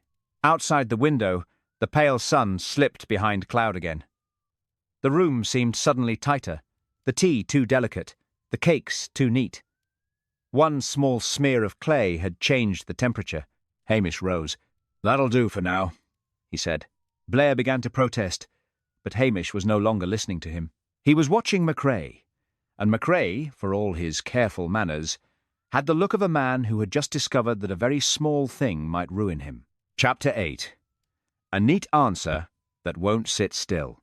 The fog began to lift the next morning in slow, grudging strips. It did not clear so much as loosen its hold. The hills came back a little at a time. The loch showed pale and flat between drifting bands of white. Wet heather shone under a weak sun. The road above the village steamed faintly where the damp met a little warmth. It was the sort of morning that promised clarity and delivered only partial mercy. Hamish went back up toward Morag MacIvor's croft with the unpleasant sense that a tidy answer was waiting for him and that he wanted, against his better judgment, to accept it. Lochs had followed him as far as the yard and then flung himself down beside the shed in a broad, shaggy sprawl, content to supervise from a distance like an old hearth-rug set outdoors by mistake. Sonsie had not come. She had taken one look at the wet grass and the prospect of human talk and remained behind at the station with her own opinions. Morag was in the yard feeding hens with a severity that suggested the birds had personally disappointed her. Callum was mending a hinge on the byre door. He nodded once to Hamish, but did not try conversation. Since the business in Patel's shop, something in him had drawn back. Not guilt, Hamish thought. Hurt pride. In Loch Dew, the two could look alike at a distance. "Morning," said Hamish. "It's wet," said Morag. That, from Morag, counted as welcome. Hamish stood a moment, looking over the ground. The croft yard was churned with the usual mixture of straw, brown earth, and peat-dark muck. Callum's boots stood near the step while he worked in thick socks and old shoes. Hamish glanced at them without appearing to. The same heavy farm boots as before, the same ordinary dirt, the same absence of blue-grey clay. He felt, not for the first time, the temptation to force the facts into a pleasing shape. Callum had quarrelled with Kincaid in public. He lived nearest the track. He had youth, temper, strength, and a mother to defend. It would be so easy to say the argument had continued. That Callum had gone after the man in the storm. That a struggle on the bridge had ended with one loose plank and one dead developer. Blair would love it. Strathbane would understand it. Even the village, after a day or two of clucking, would settle. Harm would have a direction. Paperwork would have an end. Hamish did not much care for neatness, but he cared very much for relief. He went with Callum to the footbridge again. The burn had dropped a little since the storm, though it still ran quick over the stones. The air smelled of wet grass, clay, and cold water. The track behind them showed more plainly now. The fog had thinned. Here and there the blue-grey clay lay exposed in hard, slick patches among the grass and heather, as distinct from the usual Highland dirt as a lie at a kirk supper. Callum stood with his hands in his coat pockets. "I've been up here often enough," he said. "Never thought I'd come to hate the sight of it." Hamish said nothing. He was looking again at the bridge, at the shifted plank, at the fastening, at the rail with its pale scrape. Callum followed his gaze. "If I were the man you wanted," he said, "you could say I waited here, could you not?" We had words. He went back. The plank gave. Finished. Hamish looked at him sharply. "You've been thinking it through." "I've been hearing it through," said Callum bitterly. "There's a difference." They went onto the bridge together. Hamish crouched by the damaged plank. In daylight, with less rain hammering at his concentration, the scene looked even more arranged. The iron fastening was not merely strained. It had been disturbed. The wood beside it showed fresh marks, 2 shallow bites as if from a tool edge or a careful levering motion. Not a wild kick, not a chance slip. Something patient had been done here. He tried, for fairness, to picture Callum doing it. Angry, yes. Broad-handed, yes. But there was nothing in the young man's manner that suggested quiet preparation in a storm. Callum was the sort to slam a gate, not loosen a fitting, and wait. Still, Hamish pushed himself further. Suppose Callum had followed Kincaid after all? Suppose he had met him here? Suppose the argument had turned rough? One man grabs, one stumbles, the plank shifts, and the rest is weather and bad luck. It sat well enough at first. Too well. By the time Blair arrived in a foul mood and muddy shoes, Hamish had almost persuaded himself. Blair hauled himself up the track with a constable behind him, and at once began breathing as if the climb were a personal insult. "Well?" he demanded. "Have you at last decided to hand me something useful?" Hamish straightened slowly. "I was considering a possibility." Blair's little eyes brightened. "MacIver?" "Maybe." Blair gave a grunt of satisfaction and turned at once to the constable. "There. I told you. Local temper. Always is." Hamish did not correct him immediately. He stood watching the burn, letting the theory run one final time through his mind. Callum angry in the pub. Callum angry at home. Callum crossing the moor in the storm. A confrontation. The bridge. The fall. It would answer so much. And yet, Blair, mistaking silence for agreement, swelled into confidence. "We bring him in, press the temper angle, point to the public row, and he'll crack. These village lads always do. A mother shielding him only makes it cleaner." Hamish's voice was absent. "Aye, cleaner." Morag came up the track then, carrying a basket with a flask in it. She set it down on the bank with a look of plain disgust for all men involved. "You'll not do good work hungry," she said. "Though I doubt you'll do it fed either." Blair took this as meant for him and bristled. Hamish took the flask gratefully.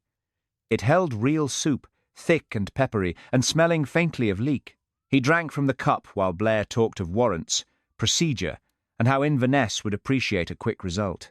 The contrast between Morag's soup and Blair's voice improved neither man. Then Hamish looked down, and the theory began to unravel. Callum had come with them from the croft, in the same boots as always. He had crossed the yard, the wet verge, and part of the track. Brown earth clung to him, a little heather, the common muck of the place. But not the blue-grey clay. Not once, not even at the edge. He had avoided the old exposed patches without trying. A man who lived here knew where to place his feet. Kincaid, by contrast, had been thick with the stuff.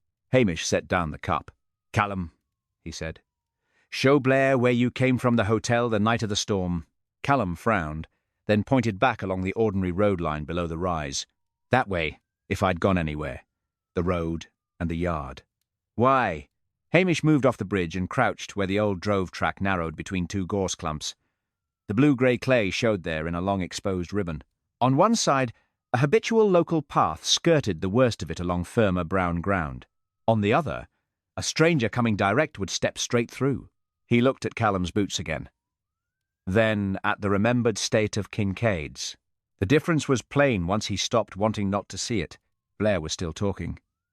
"The row, the opportunity, the family loyalty, it all fits." "No," said Hamish. Blair stopped. "What?" "It fits too quickly." Blair stared. "Don't start that again." Hamish pointed to the ground. Kincaid walked the drove track straight enough to pick up the clay proper, thick on both boots. Callum kens the ground. He steps round it without thinking. Always has, I'd say.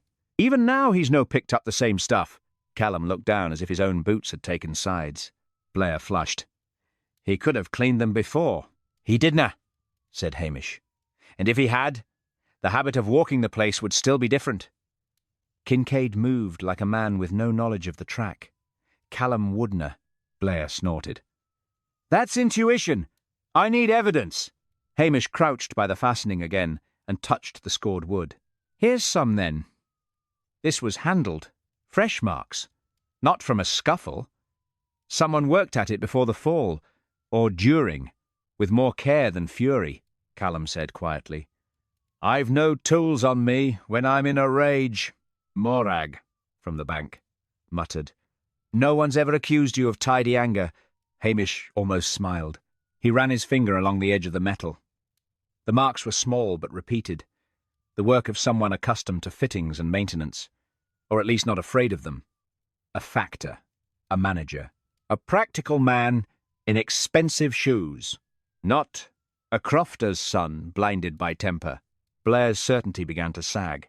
"Then what are you saying?" he demanded. "I'm saying," said Hamish, rising, "that I wanted it to be the simple answer. It cost him something to admit it." He looked at Callum. At Morag. At the track. At the bridge that had seemed, for nearly half an hour, to offer a clean ending. But it's no, the right one. The wind moved lightly over the moor. Below them the loch caught a dull gleam. Somewhere far off a sheep cried out, "Cross about existence." Blair swore. "You're making this difficult for the sake of it." "No," said Hamish softly. "The facts are doing that." He glanced once more at the fastening, at the careful damage in the wood, and at the blue-grey clay no local lad in his senses would have gathered in that way. The case had just refused to sit still, and whenever a neat answer refused to sit still, Hamish had learned to ask who had arranged it in the first place. Chapter 9. Sonsie brings a present. By evening the weather had gone from wet to merely miserable, which in Lochdu counted as an improvement. A fine rain came and went over the village, hardly worth remarking on until one had been standing in it for 10 minutes. The loch lay dark and quiet under a lowering sky. Smoke hung about the cottages in damp blue threads. The hills were only shapes now, broad and patient beyond the last of the light. Somewhere a dog barked once, and gave it up as too much effort. Hamish sat in his cottage, with the fire reluctant in the grate, and a lamp turned low beside him. The room smelled of damp tweed, dog, and peat smoke.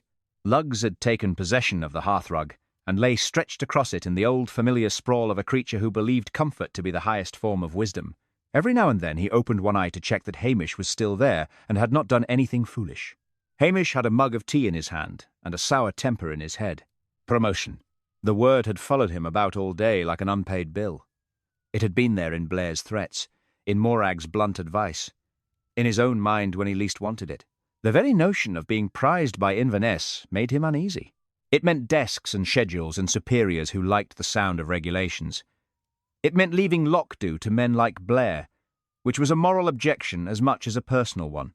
It meant giving up the loch, the village, the small station, the little everyday noises of the place. He thought of the road above the water in early mist, of Patel's shop queue, of lugs by the stove and Sonsie on the sill, and felt more trapped by advancement than any sensible man ought. "You've no ambition at all," he told the dog. Lugs sighed without moving. "That's what I admire in you." He had spent the last hour trying to arrange the case in his mind, and the case kept refusing arrangement. Kincaid had gone up the drove track in storm weather to meet someone in secret. The plank on the bridge had been tampered with. McCrae had lied about being near the moor, and had carried a faint smear of blue-grey clay into the hotel lounge. All of that pointed one way. Yet there was still a piece missing, a plain, useful thing that would make the whole pattern settle. Hamish distrusted conclusions reached too elegantly. Life in the Highlands was rarely elegant. It stumbled, contradicted itself, and left mud where it passed. There came a scratching sound at the back door. Lugs lifted his head and let it fall again, leaving the matter to human staff. Hamish got up and opened the door. A gust of damp air came in, smelling of wet grass and peat. Sonsie slipped past his legs like a small shadow with yellow eyes. She was half wild at the best of times, and the weather had given her fur a roughened look. She crossed the room with her fierce, untamed grace. Something clamped in her jaws. "What have you got there?" asked Hamish. Sonsie dropped it neatly at his feet, and stood over it with the proprietary air of a cat who had improved the household. It was a small leather pouch, dark with damp and stiff at the edges. Not a purse, not a tobacco pouch, something narrower. Hamish bent and picked it up. Lugs, from the rug, stretched his neck toward it, sniffed once, and sneezed with heavy disapproval. "Aye," said Hamish. "I'll trust your instincts before Blair's." The pouch was of good leather, finely made, and not local. There was a brass press stud on the flap. Hamish opened it and peered inside. A small, stiff brush lay there, the sort used on boots. The bristles were clogged. He tipped the pouch carefully, and a dry crust of blue-grey dust fell onto the table. Hamish went very still. He touched it with one finger. "Clay," The same stubborn blue-grey as on the drove track. The same stuff Kincaid had carried on his soles. The same thin smear he had seen on Macrae's brogue at Tommel Castle. But this was not an accidental speck. This was enough to show use. Enough to show someone had tried to get rid of it. He turned the pouch over. There, impressed quietly into the leather near the lower seam, was a small crest. Tommel Castle Hotel. Hamish sat down slowly. Lugs, sensing a change in the room's temperature, rose and came over, then leaned his great head against Hamish's knee. Hamish scratched him absently behind the ear while he looked at the pouch and let the thing begin to work itself out. Not just clay on a shoe, then. Cleaning it off. Not in some field or by a road verge, but indoors, with a proper brush kept in a hotel pouch. A man might scrape his boots at a door for ordinary muck. He might stamp them on the stones for peat, but the blue-grey clay clung. It needed attention. If Macrae had come back from the moor by storm night, with clay on his brogues and perhaps on the cuffs of his trousers, where would he go to make himself presentable again? Tommel Castle. It was the one place in the district where a gentleman could return wet, nervous, and marked by the wrong sort of ground, and expect privacy, towels, polish, and silence. Sonsie sprang onto the chair opposite and sat there watching him. Her wild yellow eyes narrowed, as if awaiting professional appreciation. "You found that where?" Hamish asked. The cat blinked once, which was no help. He got up and went to the back door again. There, under the little bench by the wall where coal was kept dry, and boots sometimes waited out the rain, he saw faint marks in the dirt. Not much. A scrape. A drag. The sort of place a person in haste might toss something unwanted in the dark, meaning to recover it later, or where a thieving cat might discover it before morning and carry it off like a trophy. Macrae had been at the hotel. That much he had known. But now Hamish could see a likely path. Meet Kincaid on the drove track. Struggle at the bridge. Tamper with the plank if it had not already done what was needed. Leave Kincaid dead or dying by the burn. Return by the old path, with the clay thick on his shoes. Reach Tommel Castle and clean up before anyone saw more than weather on him. And if Kincaid had been blackmailing him, as Hamish increasingly suspected, then Macrae would have had reason not only to meet him, but to arrive prepared to say no, and perhaps prepared for worse. Hamish sat down again and stared into the fire. The clay, the track, the bridge fastening, the brogue, the hotel crest. A tiny sequence of practical details. No miracle, no sudden revelation, only a small, dirty object that did not belong in a cat's mouth or under a back bench. "You'd think," he said to Lugs, "that clever men would know better than to leave evidence in a place with a half-wild cat." Lugs gave a soft grunt and settled more firmly against his leg. The rain hissed at the window. The fire gave a grudging shift and burned a little better. Hamish could now see the next step with uncomfortable clarity. He would need people in one room, not just Macrae. The counsellor, perhaps. Hotel staff, Blair, impossible to avoid, and bound to make noise. Somewhere public enough that a lie would have less room to stretch itself. Somewhere village enough that shame might do what formal caution would not. A church gathering, perhaps. Or a coffee morning where ears outnumbered cups. He smiled suddenly. Sonsie had brought him more than a present. She had brought him a stage. And Hamish Macbeth, who preferred peace to performance, had begun to see exactly how to make a polished man stumble in public. Chapter 10. A social room full of ears. The morning of the church coffee gathering came in cold and deceptively fair. Rain had passed in the night, leaving the village rinsed and bright at the edges. The loch held a flat silver light under a pale sky. Mist still lingered in the folds of the hills, and the wind carried a clean, damp smell through Lochdew, with peat smoke rising low from chimneys and drifting across the road in blue threads. It was the sort of morning that made a man believe in honesty for nearly 10 minutes. Hamish stood outside the church hall and looked at the row of cars and bicycles already gathered there. The hall windows steamed faintly with warmth. Inside, there would be tea urns, good intentions, stale sponge, and enough local curiosity to bring down governments. He had chosen it because nobody could storm out gracefully from a church coffee morning without the whole village noticing. Lugs had followed him down, and now lay just inside the hall door. sprawled wide and easy on the mat, as if he had been appointed moral oversight for the event. Several women had already stepped round him with mild complaints and fondness. Sonsie had not come. She had remained at the station with the air of a creature who did not care to attend gatherings involving hymn books and iced buns. Mrs. Wellington was arranging cups in precise rows when Hamish came in. "You look as though you mean to cause trouble," she said. "I hope only the useful sort." "There is rarely any other kind once folk arrive," she said darkly. The hall smelled of tea, furniture polish, damp coats, and baking of varied quality. There were plates of scones, some acceptable, and some certainly Angela Brodie's. Angela herself stood by the far table, cheerful and unoffended, while Dr. Brodie quietly steered people toward the safer sponge cake. Nessie and Jessie Curry had already positioned themselves beside the biscuits, where they could hear everything without appearing to exert themselves. Mrs. Patel was pouring tea with grave efficiency. Archie McLean had wandered in on the pretext of delivering something and remained, which was as good a sign as any that the village expected entertainment. Priscilla was there too, not because she cared for church coffee mornings, but because she cared for Hamish, or for truth, or for seeing people caught properly. With Priscilla, one sometimes had to accept a degree of mystery. Macrae arrived exactly on time, neat and composed, in a dark coat and polished shoes. Councillor Moffat came with him, broad and worried under a smile. Jessup, from Tommel Castle, followed, looking as if he feared the hall might somehow bill the hotel for his absence. They had all accepted Hamish's invitation to discuss a local safety concern relating to access around the moor paths. It had sounded boring enough to be safe. That was the point! Hamish let them settle with cups in hand before he began. He stood near the tea table, lanky and mild, looking for all the world like a constable who had wandered into administration by mistake. "Thank you all for coming," he said. "I'll keep it brief," Nessie Curry whispered. "That means it'll be good. Very good," said Jessie. Hamish went on. "After Mr. Kincaid's death, there's been concern about whether the old drove track and bridge behind Morag MacIvor's croft are safe.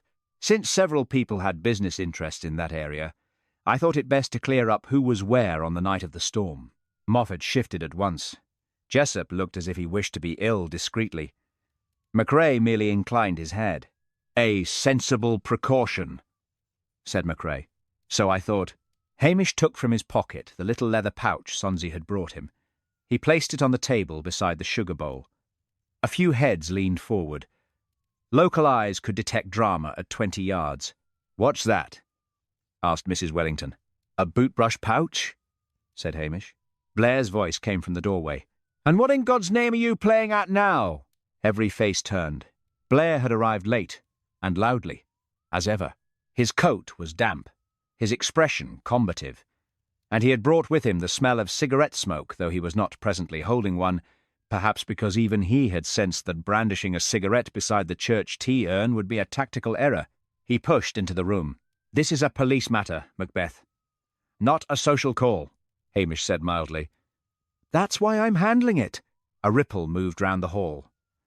Blair ignored it, which meant he had heard it. Mrs. Wellington stiffened. "If you are staying, Chief Inspector, you will kindly mind the trays." Blair looked blankly at her, then at the tea table, as if it had insulted him. Hamish went on before the scene could widen. This pouch was found with a brush inside. Hotel make. He turned it so the small Tommel Castle crest could be seen. Jessup blanched.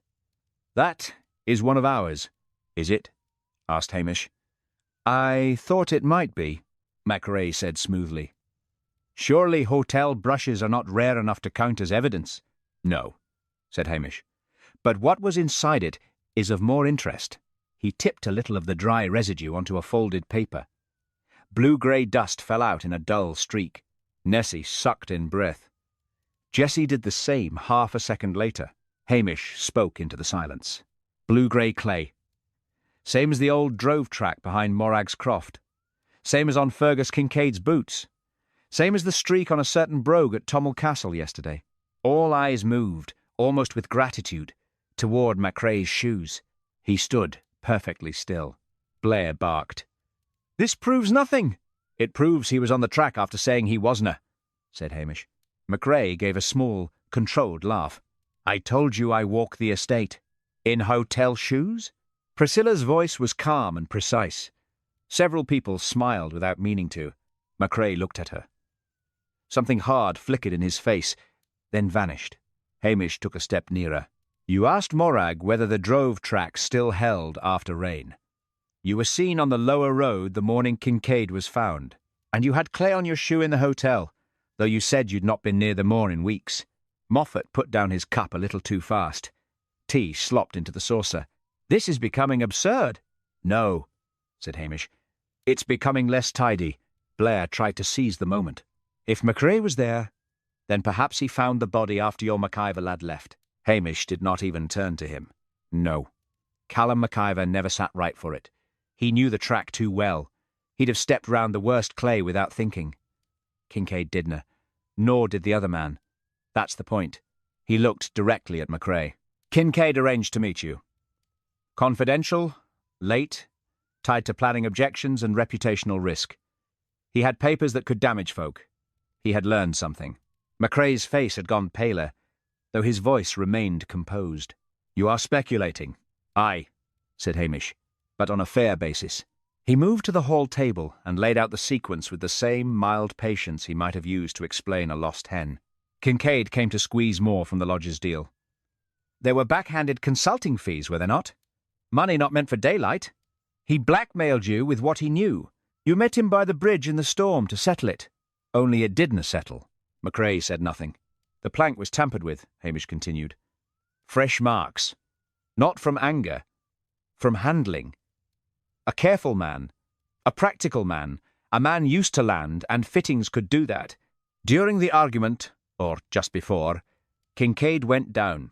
Whether you meant to frighten him or kill him hardly matters now. Afterward you staged it for weather. Then you went back to Tommel Castle and cleaned your shoes with a hotel brush. Jessup made a small sound of distress, as if the true tragedy were that hotel property had been used in crime. Moffat wiped at his forehead. Yuan? Be quiet, said McCrae. It was the first honest thing he had said all morning. The room tightened. Even the teaspoons seemed to stop. Mrs. Wellington stood frozen with the milk jug in her hand. Archie McLean leaned against the wall with the intent stillness of a fisherman seeing a line pulled taut. Lugs, sensing something had shifted, raised his great head from the mat and watched the factor with calm dislike. Hamish spoke very softly now. He was blackmailing you then. McCrae looked at the villagers. At the hall. At Priscilla. At Moffat, who would not meet his eye. Shame had closed round him more tightly than accusation. You have no idea, he said at last, what that man was asking. There it is, murmured Nessie. There it is, echoed Jessie. McCrae shut his eyes briefly, as if the two sisters had somehow finished him more than Hamish had. When the accounts tightened, he said, I took fees, small ones at first, for smoothing land matters, access advice, quiet introductions. Kincaid knew. Then he wanted more, always more. He said if I would not help force the McIver sale through, he would hand everything to the council and the hotel and whoever else might enjoy it. Moffat whispered, Good Lord. McCrae laughed once, bitterly. He came in that weather as if he owned the hill. Still bargaining, still sneering. I told him the track was dangerous. He called me a coward. We argued at the bridge. He put a hand on me. I had already loosened the fastening to frighten him, only to make him step back, to show I would not be pushed. He swallowed. He went where I meant him to go. No one spoke. The rain, which had returned without anyone noticing, tapped lightly at the hall windows. Blair found his voice first, and too loudly. You should have said that sooner. McCrae turned on him with sudden contempt. And to you? So you could bellow it through 3 counties? That silenced Blair more neatly than Hamish ever had. Hamish said, After he fell, you cleaned up at the hotel and lied about the moor. McCrae stared at the pouch on the table. I thought I had removed every trace, Priscilla said quietly. You forgot about cats. A faint broken laugh went round the room. Even now Lochs could not entirely resist absurdity. Blair blustered forward then, reclaimed his rank, and announced an arrest in a voice fit for a parade ground. But the case had already been decided in the eyes that mattered. In that warm hall, Among teacups and church notices and sponge cake, Ewan MacRae had been judged first by silence, and only after that by the law. As Blair led him out, the room slowly breathed again. Hamish looked at the little streak of blue-grey clay on the paper. One small, dirty thing, and a polished life had split open. Outside, the rain had begun once more to fall over Lochs. Chapter 11. Blair's victory speech. The rain moved off in the night, leaving Lochs under a thin, washed light that showed every roof, road, and puddle too clearly. The loch lay almost calm at last, though a low wind still troubled its surface in dark ripples. The hills had come back, green and wet and familiar, with mist hanging in their shoulders like old thoughts not yet settled. Smoke rose straight for a little while from cottage chimneys before the air took it and laid it thin across the village. It was a morning for mending, not a dramatic morning, the sort that asked for gates to be rehung, words to be corrected, and kettles to be put on. Hamish stood outside the station and watched the street wake itself into caution. Lugs lay just inside the door, sprawled in a broad, sleepy heap with one paw over his nose, as if public justice and private comfort were now equally restored. Sonsie sat on the window-sill behind him, fierce and untamed, her wild yellow eyes following a passing bicycle with suspicion. Hamish envied both animals. Their sense of completion was much sounder than his own. The case was solved. MacRae had confessed enough for the law, and Blair had taken him away in a gust of rank and noise. Yet Lochs did not feel finished. It felt bruised in that quiet village way, where people did not shout apologies because they preferred to deliver them disguised as practical errands. Hamish knew what remained to be done. He was about to set off for Patel's shop when he heard a motor car come too quickly into the village. Blair again, of course. No weather, no outcome, no decent instinct had yet persuaded him to arrive like an ordinary man. The car drew up outside the station. Blair got out with a document case under one arm and self-importance under the other. He had shaved too closely and looked pinker than usual, as if triumph had irritated him. "Macbeth," he called. "You there?" Hamish stayed where he was. "Where else would I be?" Blair came toward him, breathing harder than the distance required. "I've just come from Strathbane. Statements in order. Press note drafted. Charge proceeding. A fine result." "That's nice." Blair stared, thrown off by the absence of gratitude. I said, "A fine result." "Aye, I heard you." Blair planted himself in the station doorway and glanced inside as if checking whether witnesses might be found among the furniture. "I'll be giving a formal account," he said. "I've made it clear the inquiry was resolved under my direction." Hamish looked at him. "Have you now?" "Yes, I have now." Blair's little piggy eyes brightened. "There's such a thing as command responsibility, Macbeth. You may have bumbled about with mud and cats, but the official conclusion is mine," Hamish might have argued. On another day he might even have enjoyed the sport of it. But Blair, taking credit, was as ordinary as rain over the loch, and nearly as useful to complain about. "If it helps you sleep," he said, "it helps my record." "Are ye?" Blair took this as concession, and swelled visibly. "And there's the matter of your promotion. Inverness is still talking. After this business, they may think you fit for real work yet." Hamish felt the old inward recoil. "I'm no wanting it." Blair gave a coarse laugh. "You never do. That's half what's wrong with you. No ambition. No instinct for advancement. A man solves a respectable case, and what does he want? To stay in a damp hole with a dog." Lugs thumped his tail once from the floor, without opening his eyes. "Aye," said Hamish. "A man could do worse." Blair sneered. "You'd better decide that carefully. Refusing advancement can be read as obstruction or instability. Men above don't like to be refused." Hamish's voice softened. "Men above will survive disappointment." For a moment, Blair's face changed. He had meant it as a threat, and knew Hamish had treated it as weather. That always made him more vicious. "You watch yourself," he said. "One day your tricks won't protect you." "And one day," said Hamish, "your shouting may no count as evidence." Blair coloured, muttered something foul, and stormed off toward the pub, where he would no doubt seek refreshment and admiration and obtain only the first. Hamish let him go. Then he crossed the road to Patel's shop. Inside, the familiar smell of tea, soap, paper, and oranges met him like a civilized argument. Mr. Patel was stacking tins. Mrs. Patel stood behind the counter with her usual grave calm. There were 3 customers already in the shop, none of whom needed anything urgently enough to justify being there. Nessie and Jessie Curry were near the biscuits, where they could observe mercy at close range. Mrs. Wellington had a loaf under one arm and concern under the other.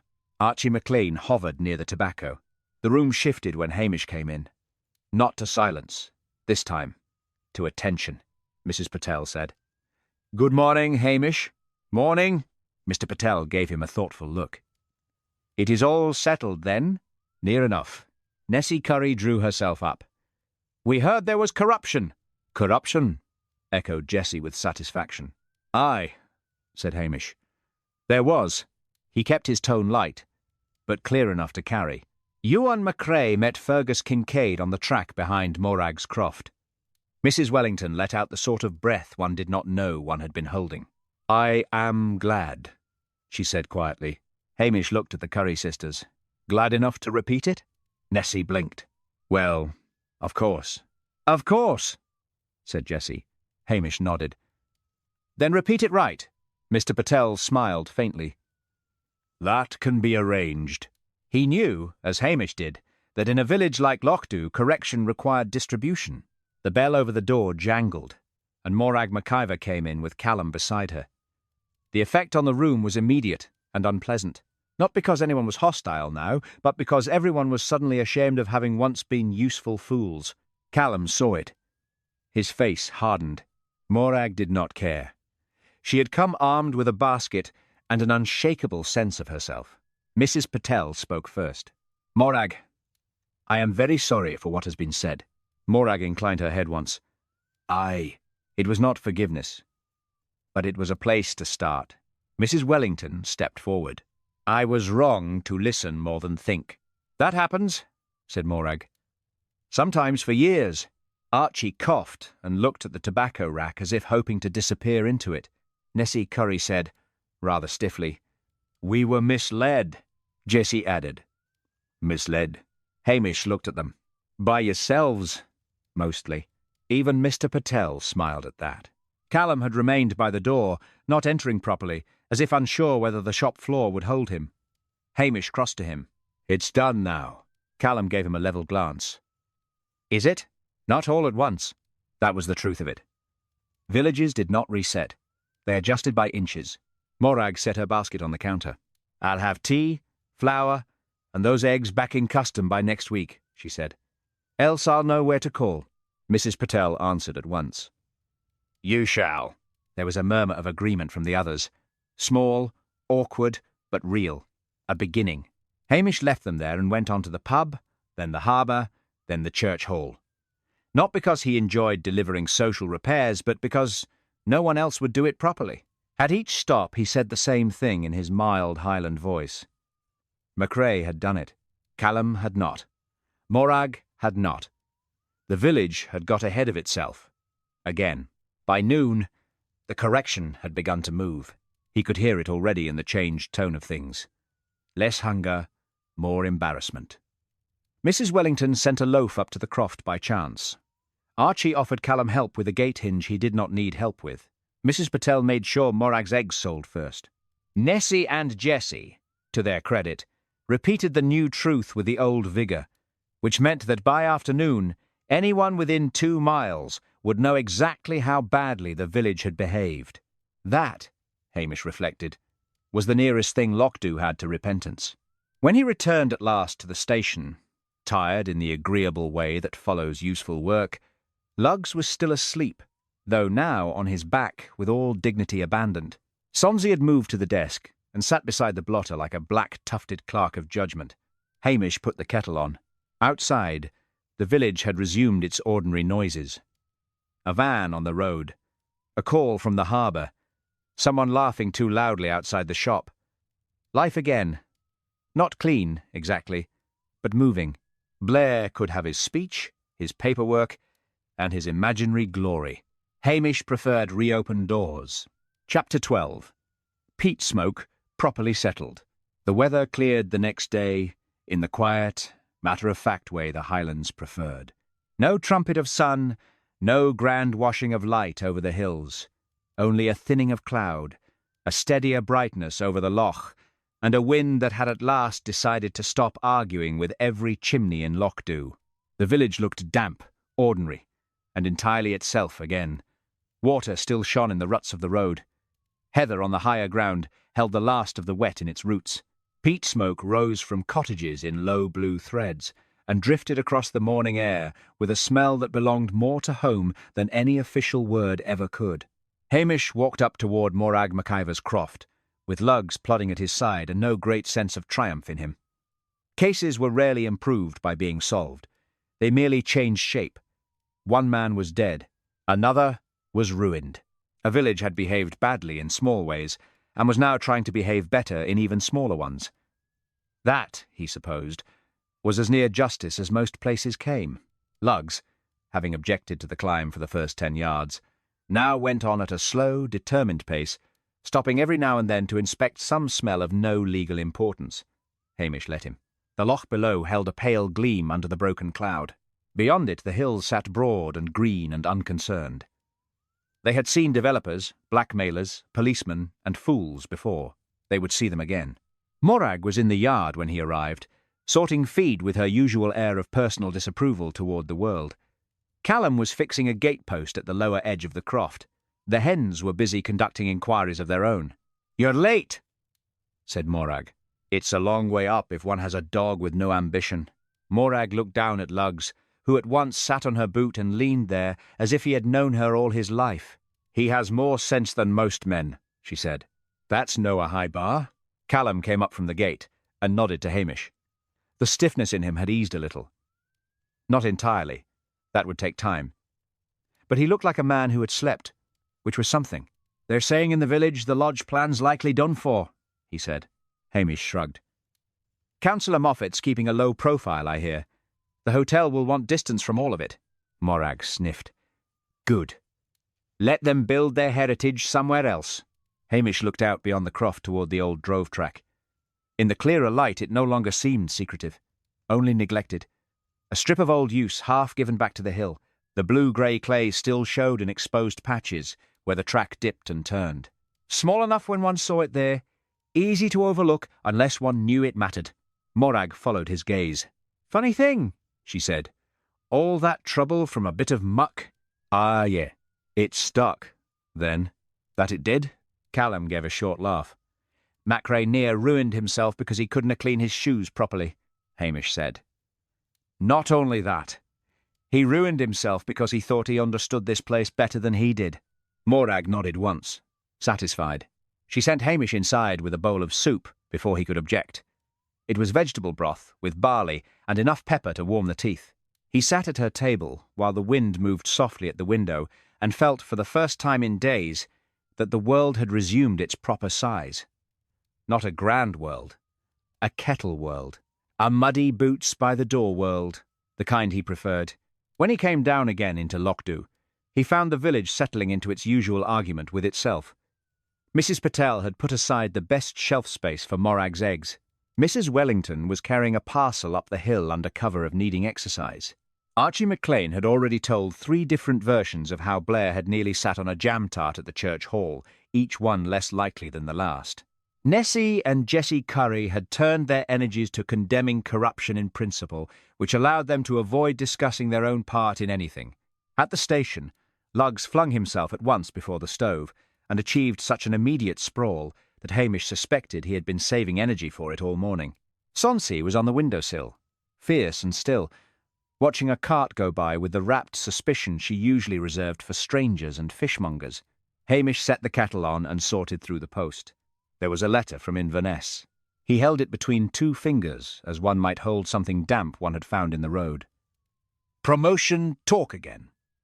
No doubt couched in phrases about service, suitability, and wider responsibilities. He did not open it at once. He stood instead by the window and looked out at Loch. A child ran past after a tire hoop. Someone called from the harbour. Rain still clung in dark seams to the road. Farther off, beyond the village, the loch lay calm in its own time.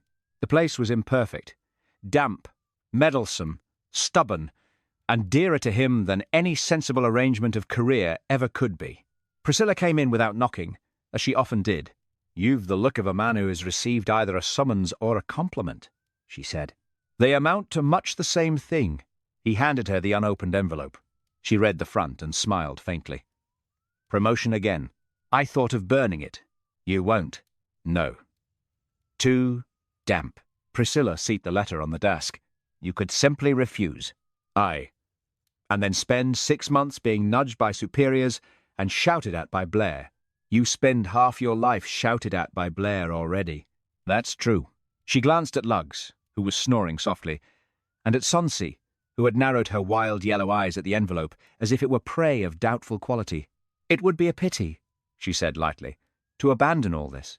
Hamish followed her look round the small office. The stove, the desk, the dog, the cat, the village beyond the window, all the untidy, familiar things no promotion could improve. "It would," he said. Priscilla moved toward the door, then paused. "You were right about Macrae, by the way." Hamish smiled. "I'm trying not to make a habit of it." "You make a habit of not noticing when you are." She went out before he could answer, leaving the station a degree quieter than before. Hamish picked up the letter again, then laid it down unopened. Outside, evening had begun to gather softly over Loch. The light on the loch turned from silver to pewter. Smoke rose once more from the cottages. Somewhere up the hill a peat fire had been lit, and the faint smell of it found its way down through the village and into the station, settling there as if it had every right. Hamish drew his chair a little nearer the stove. Lochs sighed in his sleep. Sonsie leapt down from the sill and crossed the room in her fierce, silent way, then settled where the last of the firelight touched the floorboards. For now, Loch was enough. "Oliver Finch here. Just before we leave the fire to settle." A man came to Loch thinking the Highlands could be measured in acreage, prices, and signatures. In the end, what undid everything was not some grand revelation, but the small, ordinary truth that people leave traces behind them, especially when they think themselves too clever to do so. The village will recover, as villages do, not by speeches, but by little things done properly again. A loaf carried up the hill. A door opened without hesitation. A name spoken cleanly after it has been dragged through gossip. And that blue-grey clay was the best symbol of it all. At first, it was nothing, just muck on the wrong boots. Then it became the stubborn mark that would not be brushed away. It reminded us that the land keeps its own account. Pride may try to walk over everything, but the ground is not obliged to forget. There is ambition that builds with patience, and ambition that arrives already despising the place it wants to profit from. The second sort nearly always makes the same mistake. It thinks ordinary people do not notice enough. But in a village, people notice everything. The way a voice changes. The way a lie comes too quickly. The wrong dirt on the wrong shoe. Still, evening comes kindly in Loch. The kettle boils. The peat catches. The dog has the best place by the stove, and the cat pretends not to care for company while never straying far from it. The loch grows quiet again, and that is comfort enough. Tell me this in the comments. What do you trust more when you are deciding what really happened? Evidence, intuition, or the way people behave when they think no one is watching? Thank you for spending this evening with me. Leave your thoughts below, and join me again soon for another Highland Mystery, where there is always one more secret in the mist and one more kettle just coming to the boil.